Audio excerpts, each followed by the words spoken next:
আজকে আমি বানাতে চলেছি একদম নিরামিষ একটা টিফিন রেসিপি। এখানে আমি নিয়ে নিয়েছি ৩ বাটি মতো আটা, অল্প পরিমাণে নুন আর অল্প পরিমাণে চিনি। দিয়ে জল দিয়ে ভালোভাবে এবার আটাটা আমরা মেখে নেবো।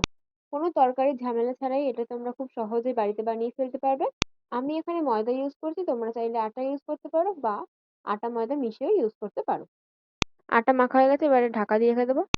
তো এখানে আমি নিয়ে নিয়েছি গাজর, ক্যাপসিকাম, গ্রেট করা আদা, লঙ্কা কুচি, টমেটো, ধনেপাতা কুচি আর একটা গোটা সিদ্ধ আলু।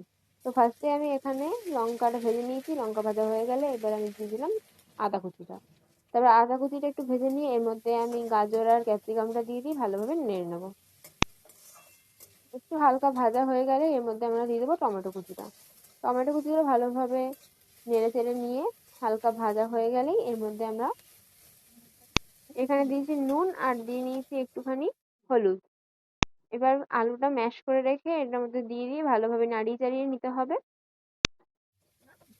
তো দেখো হালকা ভাজা হয়ে গেলে এর মধ্যে আমি দিয়ে দেবো ধনেপাতা কুচিটা দিয়ে ভালোভাবে নাড়িয়ে চাড়িয়ে নেবো। তো দেখো আমার পুরটা কিন্তু একদম রেডি। এবার আমি এখানে যে ময়দা মাখাটা ঢেকে দিয়ে গেছিলাম সেটাকে একটা গোল গোল করে শেপ দিয়ে তার মধ্যে পুরটা ভরে একটু মোমোর মতো শেপ দিয়ে নিয়ে আমি বেলে নিচ্ছি। তো এটা বেশি বড় করবো না, ছোট ছোটই করবো, দেখতেও সুন্দর লাগে ছোট ছোট করলে। তো সেম ভাবে আমি আরো কয়েকটা করে নেবো।